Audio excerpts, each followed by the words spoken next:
이사야 15장 1절부터 끝절 9절까지 말씀입니다. 우리 1절 한 절만 우리 다 같이 합독하면서 읽도록 하겠습니다. 시작. 모압에 관한 경고라. 하룻밤에 모압 알이 망하여 황폐할 것이며 하룻밤에 모압 기르가 망하여 황폐할 것이라. 아멘. 오늘 이날 아침에 본문 말씀은 모압의 애통에 대하여서 이제 하나님께서 이제 말씀하신 이사야 선지자를 통해서 본문은 이사야 당시에 이제 모압 사람들에 대한 말씀이 한마디로 말씀드리면 모압 사람들에 대한 말씀인데, 이 모압이라는 나라는 오랜 시간 동안에 북이스라엘입니다. 북이스라엘의 식민지로 있었습니다. 이 모압이라는 나라가 북이스라엘 아래에서 오랜 기간 동안 그 북이스라엘 통치 아래에서 이제 많은 식민지 생활을 하게 되었어요. 근데 이제 북이스라엘이 멸망함을 통해서 이제 그 북이스라엘 벗어납니다. 그 통치 가운데 벗어날 때에 그들은 정말 많은 희망을 가지고 있었어요. 아주 엄청난 희망이 가득 차 있었습니다. 그런데 그들의 희망에 찬물을 끼얹는 일이 생깁니다. 그 일이 뭐냐면 바로 아수르의 공격이었어요. 북이스라엘을 멸망시켰던 그 아수르의 공격. 지금까지 이스라엘 백성들은 모압 사람들에게 이제 조공만 요구했습니다. 그리고 모압 사람들은 이스라엘에게 조공을 계속 갖다 바쳤죠. 그러나 아수르는 나라 전체를 황폐화시킵니다. 조공만 받는 것이 아니라 그 나라 전체를 황폐화시켰고, 그리고 대부분의 이 모압 사람들은 살아남기 위해서 그래서 국경을 넘는 거예요. 국경을 넘어서 다른 나라로 도망을 쳐야만 했습니다. 모압은 이스라엘로부터 자유를 얻었죠. 이스라엘이 멸망함을 통해서 이스라엘부터 자유는 얻었지만 그 자유 때문에 모든 것을 다 잃게 되는 그런 비극을 맞게 되었습니다. 원래 모압이라는 나라는 바로 아브라함의 조카 롯의 후손입니다. 롯의 후손들이 모압 자손들인데, 이 모압에 대한 이사야의 예언은요 아주 과격하게 우리가 방금 합독해서 읽은 말씀을 통해서 잘 볼 수가 있지만 과격하게 시작되고 있는 것을 우리가 알게 됩니다. 자, 우리 1절 말씀 다 같이 다시 한번 읽도록 하겠습니다. 시작. 모압에 관한 경고라. 하룻밤에 모압 알이 망하여 황폐할 것이며 하룻밤에 모압 기르가 망하여 황폐할 것이라. 아멘. 여기 보면 모압 알이 나오고 모압 기르가 나옵니다. 모압 알, 모압 기르가 나오는데, 이것은 뭐냐면 모압에서의 가장 중요한 두 도시를 지금 이야기를 하고 있습니다. 모압에서 가장 중요한 두 도시. 모압 알이 수도인 것 같고요, 모압 기르가 두 번째로 큰 도시였던 것 같아요. 이 하룻밤이라고 하는 것은 무엇입니까? 하룻밤이라고 하는 것은 예기치 못한 사이에 지금 엄청난 일이 일어나고 말았다는 것입니다. 생각지도 못하는 그 사이에 엄청난 일이 일어나고 말았다. 다시 말해서 모압은 아수르가 그렇게 빨리 공격할 줄 예측하지 못했다라는 것입니다. 자, 우리 계속해서 2절부터 4절까지 말씀 봅시다. 2절부터 4절입니다. 다 같이 읽겠습니다. 시작. 그들은 바윗과 디본 산당에 올라가서 울며 모압은 느보와 메데바를 위하여 통곡하는도다.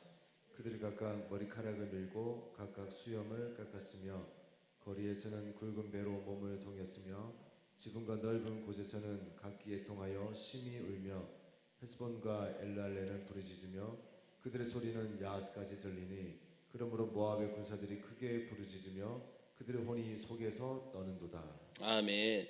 이 본문의 특징은 뭐냐면 모압 사람들의 애통이에요. 모압 사람들의 애통인데, 우리 2절부터 4절까지 말씀 보면 잘 나와져 있지 않습니까? 모압에 대한 이사야의 예언의 특징은 잘 모르는 지금 지명이 지금 방금 읽은 말씀에서도 많이 등장을 하고 있어요. 우리가 잘 모르는 그런 지명들이 지금 등장하고 있다는 것이죠. 그 지명들을 우리가 잘 살펴보면요, 이 모든 것들은 모압 전역에 다 해당이 된다는 것입니다. 모압 전체가 다 해당된다는 것을 알 수가 있습니다. 지금 모압 사람들이 지금 애곡하는 이유가 무엇입니까? 이들이 지금 하나님 앞에서 지금 회개하고 애통하는 것입니까? 우리 겉모습을 보면요, 지금 어때요? 이 모압 사람들이 애통하는 것이 이스라엘 백성들이 회개하는 모습과 비슷하죠. 회개하는 모습과 비슷합니다. 머리를 밀고 수염을 깎고 그리고 굵은 베옷을 입는 것이 바로 회개하는 것 같지만 이들은 그것은 회개가 아니었습니다. 이들이 이렇게 하는 것이 그것은 하나님 앞에 회개하는 것이 아닙니다. 그러면 왜 이들이 지금 이렇게 합니까? 너무 분해서 그런 거예요. 너무 분해가지고 견딜 수가 없는 것입니다. 모압 사람들이 애통하는 이유는요, 그들에게는 이 나라가 전부였거든요. 이 모압이란 나라가 전부였기 때문입니다. 정말 지금 눈앞에 당장 보이는 것이 그들이 가진 모든 것인데 이것이 다 없어지잖아요. 다 빼앗기고 다 불타버리고 사라집니다. 그러니까 그것 때문에 지금 애통해하는 것입니다. 지금 유다 백성들도 애통하죠. 애통해합니다. 왜요? 아수르가 유다를 공격하려고 하기 때문에 유다 백성들도 지금 애통해하고 있고 모압 사람들도 애통해합니다. 그러나 보십시오. 이 두 나라에 애통하는 것, 이 두 나라 사람들이 애통하는 성격은요 같은 애통이 아니에요. 그 성격이 다른 애통이란 것입니다. 성격이 다릅니다. 유다 사람들은 그들이 그동안 하나님을 버리고 이 세상을 의지한 것을 회개하는 마음으로 유다 백성들은 회개를 합니다. 그런데 이 모압 사람들은 어떻습니까? 모압 사람들은 자신이 가진 것을 다 빼앗기기 때문에 사라져 버리기 때문에 그것 때문에 분해서 울고불고 하고 있는 거예요. 역시 이 세상은 의지할 것이 못 된다는 것입니다. 이 세상은요 속이고 배신하는 것이 그 본질입니다. 그러면 그런 줄 알면서도 지금 세상을 따라간 것을 후회하는 그런 애통이 바로 모압의 애통인 것입니다. 이 세상 것들은요 잠깐 동안만 사용하는 것이에요. 여러분 보십시오. 우리가 돈도 없어지려고 하면 어떻습니까? 순간입니다. 내가 돈을 아무리 쌓아두었다 할지라도 이 돈이라는 것이 없어지려고 하면요 한순간에 다 없어지는 거예요. 그렇게 한때 큰 소리를 치면서 잘 먹고 잘 살고 있었던 그 재벌들도요 알거지가 된 사람들이 많이 있습니다. 그 이유가 여러분 무엇입니까? 이 세상에 안전한 곳은 한 군데도 없다는 것이죠. 이 땅에서 안전한 곳은 한 군데도 없기 때문에 그러므로 저와 여러분들은 정말 영원히 남는 것을 우리는 이 땅에서 붙잡아야 될 줄로 믿습니다. 영원히 남는 것을 붙잡아야 되는 것. 그것이 무엇입니까? 바로 하나님께 드린 거예요. 하나님께 드린 거. 자신의 몸을 드리고 자신의 시간을 드리고 자신의 삶을 드린 것만 영원히 바로 하나님 나라에서 하늘에 남아있고 다른 것들은 모두 다 일시적인 것이다라는 것입니다. 모든 것이 다 일시적이다. 권력을 잡은 자들은요 그것을 영원히 자신의 것으로 생각하지만요 결국은 어떻습니까? 다른 사람들에게 물려주게 되어 있습니다. 남는 것은 바로 권력의 자리에서 얼마나 남에게 헌신하고 봉사했는가, 얼마나 하나님의 뜻에 따라 사용되었는가 하는 것입니다. 이사야는 이런 멸망 가운데에서 자기 것을 챙겨가지고 도망을 치는 이 모압의 피난민들을 보면서 아주 가슴 아파합니다. 자, 우리 5절부터 6절까지 말씀 볼까요? 5절부터 6절입니다. 다 같이 읽겠습니다. 시작. 내 마음이 모압을 위하여 부르짖는도다.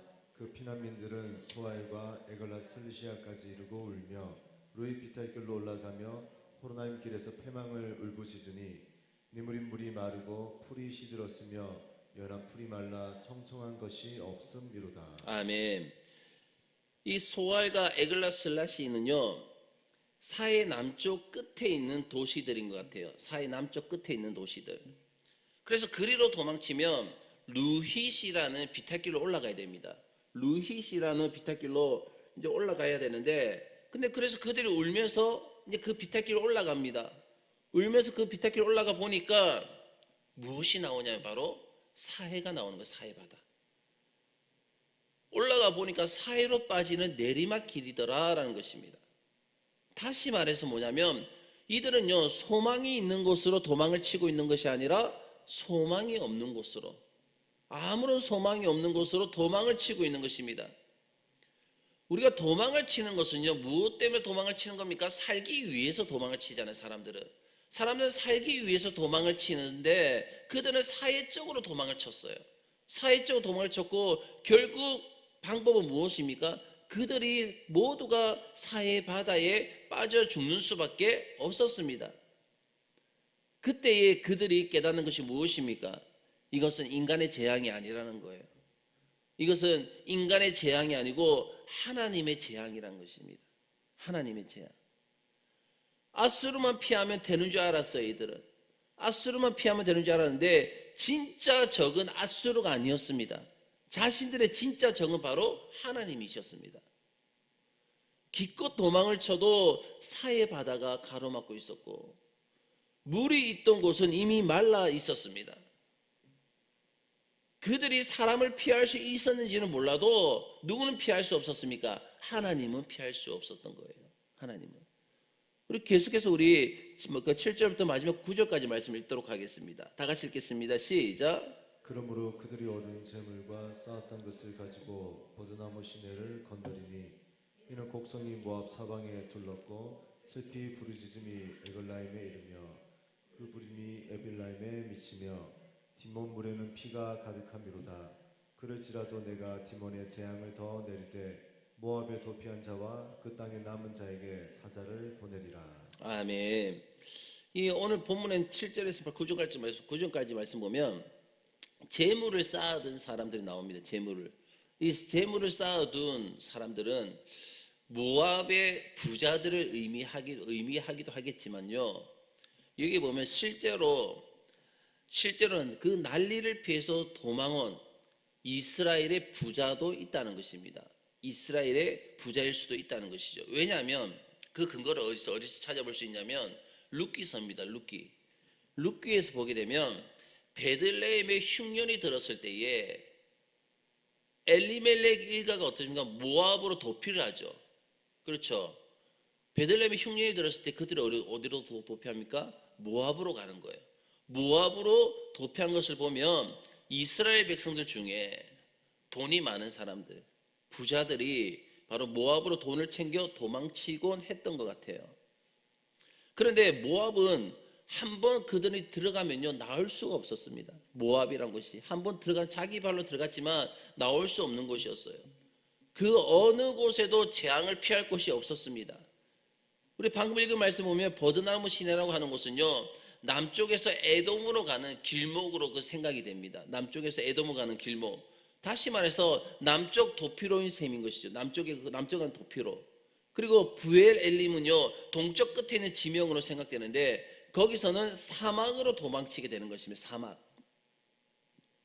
돈 가지고 도망갔던 사람들이 돈을 다시 쌓아가지고 허겁지겁 도망쳐 나오고 있는 것입니다.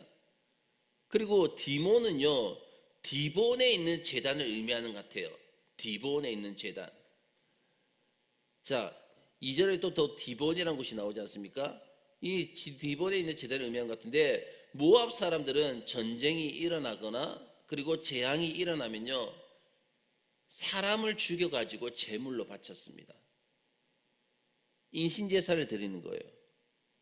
그래서 디본을 디몬으로 불렀습니다. 왜냐하면 디몬이라는 뜻은 뭐냐면 피라는 뜻입니다.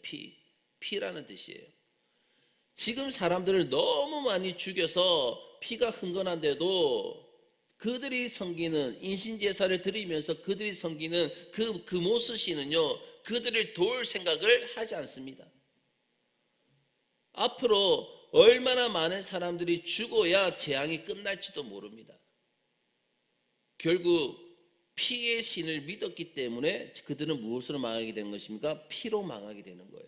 피의 신을 믿었기 때문에 피로 망하게 된 것. 모압 사람들이 위기 때마다 사람들을 제물로 바친 것은요 아주 자학적인 행동이죠. 그 자학적인 그 행동을 통해 가지고 적에 대한 극단적 분노를 일으키는 거예요. 적에 대해서 극단적 분노를 일으키면 어떤 생각이 들겠습니까? 사생결단하자는 것이죠. 사생결단을 하게끔 만들기 위해서였습니다. 본문의 부자들이 돈을 가지고 피할 곳이 없어서 그들은 이리저리 지금 도망치는 모습을 보게 됩니다. 그들은 모압이 가장 안전하며 투자 가치가 높다고 생각해가지고 들어온 사람들인데 그렇게 들어온 사람들은 돈을 싸가지고 다시 어떻게 합니까? 탈출합니다. 하나님의 창조 질서를 깨뜨려가면서 사람들이요 부자가 되려고 하면요 결국 망하게 되어 있는 것입니다. 자족하는 것이 좋습니다. 모압이 이스라엘의 속국으로 있었더라면 여러분 어떻게 되었을까요? 만약에 그냥 그들이 그냥 자기들 스스로 독립하지 아니하고 이스라엘의 속국으로서 그냥 그대로 남아 있었다면 어떻게 되었겠습니까? 아마도 이런 비참한 멸망을 당하지 않았을 거예요. 비참하게 망하진 않았을 것입니다. 왜냐하면 이스라엘의 속국이기 때문입니다. 자기들의 주체 다른 나라가 아니라 이스라엘이 다스리고 있는 노예국가, 속국이었기 때문에 이스라엘이 망한 것은 자동적으로 아수르에 속하게 되니까 이렇게 비참한 멸망은 모압이 당하지 않았을 것입니다. 그러나 그들이 독립하는 바람에 아수르의 눈에는 어떻습니까? 새로운 나라로 보이는 거예요. 새로운 나라로 보였고 아수르의 중요한 공격 대상이 된 것입니다. 모압이 망한 중요한 이유는 뭐냐면 자족할 줄 몰랐기 때문이라는 결론을 내릴 수가 있어요. 자족할 줄 몰랐다는 결론. 하나님께서 약하게 하시고 부족하게 하실 때는요 그 가운데는 하나님의 뜻이 있습니다. 나를 약하게 만드시고 나를 부족하게 하실 때는 하나님의 아무 뜻이 없는 것이 아니라 그 가운데 하나님의 뜻이 반드시 있는데 그 유익을 얻지 못하고 무조건 자유로워지려고 하고 무조건 멍에를 떨쳐버리려고 한 행동 때문에 오히려 아수르의 공격 목표가 된 것입니다. 우리는 멍에를 져야만 합니다. 이 멍에가 아니면 우리는 이 멍에가 아니면 저 멍에인데 다시 말하면 뭐냐면 하나님의 멍에 아니면 세상의 멍에인 거예요. 하나님의 멍에 아니면 세상의 멍에 사람의 멍에입니다. 그렇다면 우리는 누구의 멍에를 져야 됩니까? 하나님의 멍에를 지시기를 주의 이름 축원합니다. 저와 여러분들은 그 하나님의 멍에를 져야 되는 거예요. 하나님 앞에서 나의 의무를 다하고 하나님 앞에서 나의 부족함을 인정하고 그리고 하나님께서 주신 범위 안에서 사는 것이 우리가 가장 안전한 삶을 살아가는 방법이란 것입니다. 다시 말해서 어제 아침 새벽의 말씀과 같이 주님의 날개 아래 들어가는 것, 그 안에 들어가는 것이 바로 그 안에서 사는 것이 우리가 이 땅 가운데서 가장 안전하게 살 수 있는 길이라는 것입니다.